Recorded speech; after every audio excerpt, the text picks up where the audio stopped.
विभिन्न समयों पर अलग अलग मीडिया में यह प्रचार किया जा रहा है कि मुसलमानों की संख्या तेजी से बढ़ रही है, लेकिन क्या यह सच है? लेकिन क्यों बढ़ रही है, इसका कोई सही कारण नहीं बताया जाता। आज तक मैंने कोई रिपोर्ट नहीं देखी, इसलिए मैंने खुद रिसर्च की। आइए इतिहास के पाठ से जानें कि मुसलमानों की संख्या क्यों बढ़ रही है, इसके पीछे क्या कारण है।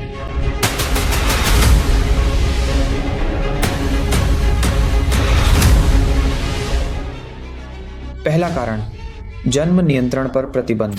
मुसलमानों की जनसंख्या बढ़ने का मुख्य कारण यह है कि इस्लाम में कंडोम का इस्तेमाल गलत माना जाता है। कई भाई बहन कहेंगे कि उस जमाने में तो कंडोम था ही नहीं, जब उस दौर में टॉयलेट भी नहीं बना पाए थे नबी, अल्लाह, सहाबी, तो फिर उस जमाने में कंडोम की खोज कैसे संभव थी? ये बात सही है।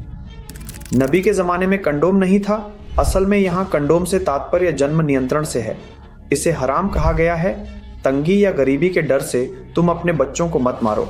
मैं उन्हें भी और तुम्हें भी रोजी देता हूँ। निश्चित ही उन्हें मारना बहुत बड़ा पाप है। सूरह अल-इसरा आयत 31। यहाँ मारना से तात्पर्य जन्म नियंत्रण है।